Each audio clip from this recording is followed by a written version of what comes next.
अध्याय 19 सच्चे मन की पूजा। अधिकमास मास कथा। द्वारका नगरी अपने वैभव, सौंदर्य और दिव्यता के लिए प्रसिद्ध थी। वहां स्वयं भगवान श्री कृष्ण अपने परिवार और भक्तों के साथ निवास करते थे। महलों की चमक, रत्नों की आभा और उत्सवों की धूम के बीच भी एक गहरा आध्यात्मिक संदेश छिपा हुआ था कि भगवान को बाहरी वैभव से नहीं बल्कि सच्चे मन की भक्ति से पाया जा सकता है। एक दिन की बात है। द्वारका में पुरुषोत्तम मास का आगमन हुआ। चारों ओर भक्ति का वातावरण था। मंदिरों में कीर्तन हो रहे थे, लोग व्रत रख रहे थे, दान कर रहे थे और भगवान का स्मरण कर रहे थे। इसी समय श्री कृष्ण की प्रिय रानी सत्यभामा के मन में एक विचार आया। वह अत्यंत सुंदर, बुद्धिमान और समृद्ध थी। उन्हें अपने वैभव और प्रेम पर गर्व भी था। उन्होंने सोचा, मैं इस पुरुषोत्तम मास में ऐसी भव्य पूजा करूंगी कि भगवान अवश्य अत्यंत प्रसन्न होंगे। उन्होंने अपने महल में भव्य पूजा का आयोजन करवाया।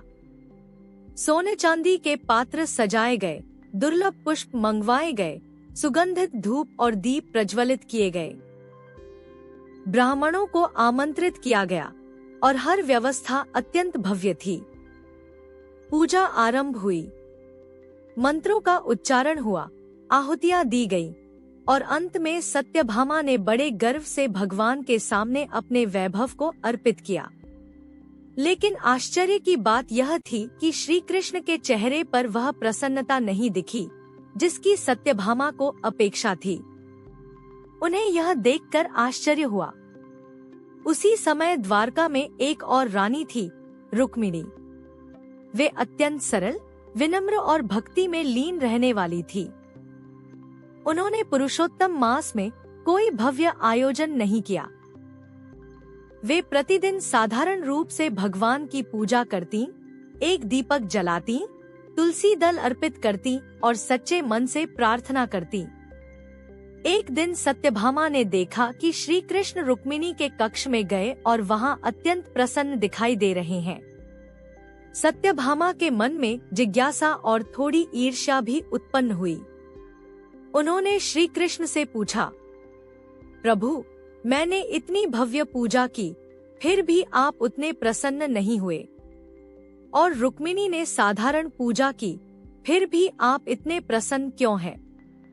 श्री कृष्ण मुस्कुराए और बोले, हे सत्यभामा, तुमने जो किया वह सुंदर था, पर उसमें एक सूक्ष्म कमी थी। उसमें मैं का भाव था, और रुक्मिणी की पूजा में मैं नहीं, केवल समर्पण है। सत्यभामा ने कहा, क्या केवल भावना ही पर्याप्त है? श्री कृष्ण ने एक लीला के माध्यम से उन्हें समझाने का निश्चय किया। उन्होंने नारद जी को बुलाया। देवर्षि नारद वहां आए और उन्होंने एक अद्भुत प्रयोग सुझाया। आइए, हम भगवान को तुला, तराजू में तौलते हैं। एक ओर भगवान बैठेंगे और दूसरी ओर उनके बराबर मूल्य की वस्तु रखी जाएगी। सत्यभामा ने तुरंत सहमति दे दी। उन्होंने सोचा, मेरे पास इतना धन और आभूषण है कि मैं भगवान के बराबर तौल सकती हूँ। तराजू लगाया गया।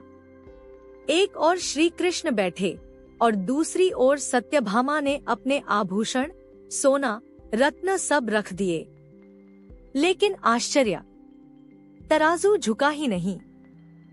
उन्होंने और अधिक धन रखा और अधिक रत्न रखे, फिर भी भगवान का पलड़ा भारी ही रहा। अब सत्यभामा के चेहरे पर चिंता और आश्चर्य स्पष्ट दिखाई देने लगा। तभी रुक्मिणी वहां आई। उन्होंने स्थिति को समझा। वे मुस्कुराईं और शांत भाव से आगे बढ़ी। उन्होंने भगवान के सामने हाथ जोड़कर प्रार्थना की, हे प्रभु, यदि मेरी भक्ति सच्ची है तो कृपया इसे स्वीकार करें। फिर उन्होंने एक छोटा सा तुलसी का पत्ता उठाया और उसे भगवान के सामने रखा। जैसे ही तुलसी का पत्ता तराजू पर रखा गया, तराजू तुरंत संतुलित हो गया। यह देखकर सभी आश्चर्यचकित रह गए। सत्यभामा की आंखों से आंसू बहने लगे। श्री कृष्ण ने मुस्कुराकर कहा, देखो सत्यभामा, यह तुलसी का पत्ता नहीं बल्कि सच्ची भक्ति का भार है। जहाँ सच्चा प्रेम और समर्पण होता है, वहाँ छोटे से अर्पण का भी अनंत मूल्य होता है। सत्यभामा ने विनम्र होकर सिर झुका दिया। उनका अहंकार समाप्त हो गया और उन्होंने समझ लिया कि भगवान को पाने के लिए बाहरी वैभव नहीं बल्कि आंतरिक शुद्धता आवश्यक है। यह कथा हमें गहराई से यह सिखाती है कि पूजा का महत्व उसकी भव्यता में नहीं बल्कि उसकी भावना में होता है। पुरुषोत्तम मास का भी यही संदेश है।